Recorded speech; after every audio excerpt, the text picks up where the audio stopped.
Race can bring equity to the surface, but equity in and of itself is not race-based or culture-based, right? But race issues and culture issues have brought equity to the surface. I worked recently in a rural school district.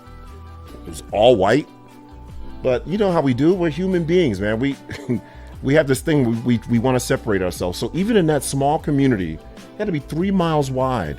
They had like almost like a caste system.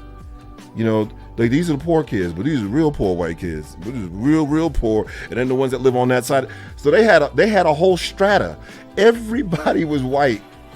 Everybody's from a 5-mile radius, but you had different fiefdoms based on folks' zip code, who'd been in town longest, whose grandpappy had the general store from 40 years ago.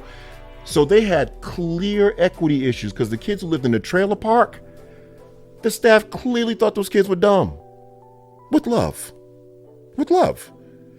And so those kids were receiving, that's inequity. That's a social justice issue.